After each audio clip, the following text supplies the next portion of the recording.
السلام علیکم ورحمۃ اللہ وبرکاتہ۔ معزز سامعین و ناظرین، کبھی آپ نے سوچا ہے ہفتے کے تمام دنوں میں آخر جمعے ہی کا دن دنوں کا سردار کیوں کہلایا ہے؟ کیوں اللہ نے اس دن کو امت محمد صلی اللہ علیہ وسلم کے لیے عید قرار دیا ہے؟ کیوں رحمت کے فرشتوں کی ایک پوری جماعت طلوع فجر سے زمین پر اترتی ہے؟ اور آخر ایسا کیا ہوتا ہے کہ جمعے کی نماز کے وقت دنیا کی ہر خرید و فروخت کو حرام قرار دے دیا گیا ہے، ہر کاروبار بند کرنے کا حکم دیا ہے اور ہر مومن اللہ کے در پر حاضر ہونے کا پابند کر دیا جاتا ہے؟ آئیے آج سورہ جمعہ کے پیغام کے ساتھ جمعے کی عظمت کو دل میں اتارتے ہیں۔ نبی اکرم صلی اللہ علیہ وسلم کی زبان مبارک سے چند ارشادات سماعت فرمائیے۔ میرے آقا جان نے ارشاد فرمایا، جمعے کا دن دنوں کا سردار ہے اور اللہ کے نزدیک سب سے عظیم ترین دن ہے۔ اور اس کے علاوہ ایک اور روایت کے اندر سرکار دو عالم صلی اللہ علیہ وسلم نے فرمایا، جمعہ مسلمانوں کی عید ہے۔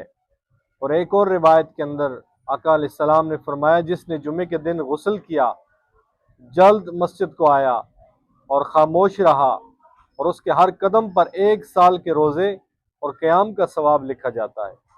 یہ روایت سنن ترمذی حدیث نمبر 496 کے اندر آقا کریم علیہ السلام نے ذکر فرمائی۔ لیکن یہ سب فضائل کب ملتے ہیں، یہ ہم بعد میں جانیں گے۔ پہلے دیکھتے ہیں جمعے کا دن اللہ کا حکم کب لاگو ہوتا ہے۔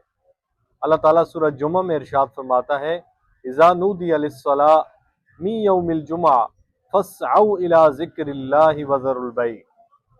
سورہ جمعہ، اس کا ترجمہ سماعت فرمائیے۔ میں اے ایمان والو، جب جمعے کے دن نماز کے لیے اذان دی جائے تو اللہ کے ذکر کی طرف دوڑ پڑو اور ہر خرید و فروخت کو چھوڑ دو۔ ذالکم خیر لکم ان کنتم تعلمون، اگر تم سمجھو تو یہ تمہارے حق میں بہت بہتر ہے۔ عزیزان محترم، یہ قرآن کا حکم ہے، اور قرآن کا حکم صرف نصیحت نہیں بلکہ فرض ہوتا ہے۔ علماء کرام فرماتے ہیں، اذان ہوتے ہی خرید و فروخت حرام، دکان کھلی رکھنا حرام، کام کرتے رہنا حرام، تجارت یا سودا کرنا باطل قرار دیا گیا ہے، دنیاوی مشغلے چھوڑ دینا فرض قرار دیا ہے۔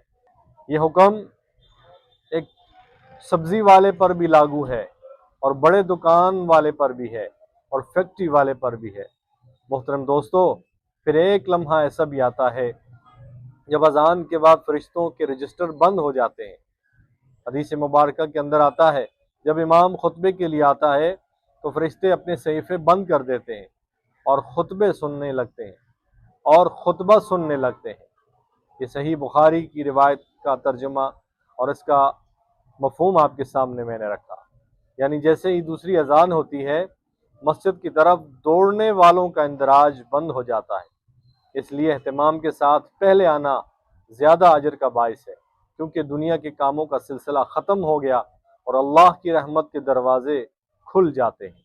اب آئیے دیکھتے ہیں جو نماز جمعہ ادا ہی نہیں کرتے، یعنی جمعہ چھوڑنے والوں کا کیا انجام ہے۔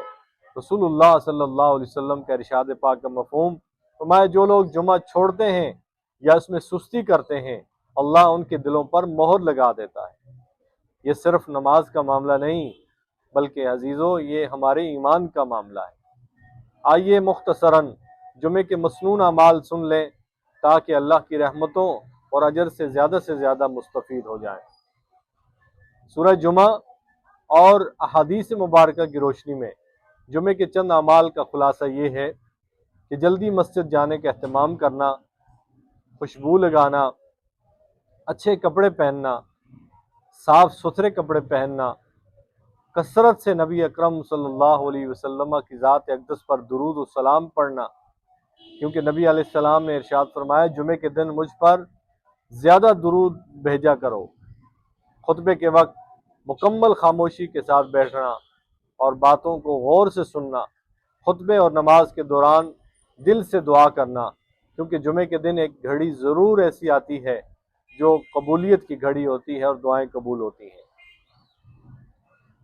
میرے بھائیوں، جمعہ کا دن صرف ایک نماز نہیں بلکہ یہ ایک ملاقات ہے، آپ کے رب کے ساتھ ملاقات، جس نے آپ کو پیدا کیا، جس نے رزق دیا، صحت دی، عزت دی، خاندان دیا، اور وہ آپ سے صرف یہ چاہتا ہے ہفتے میں صرف چند لمحے آپ دنیا چھوڑ کر اس کے گھر آ جائیں، اس کے سامنے کھڑے ہو جائیں، اس سے مانگ لیں، اپنے گناہوں کے بوجھ ہلکے کروا لیں۔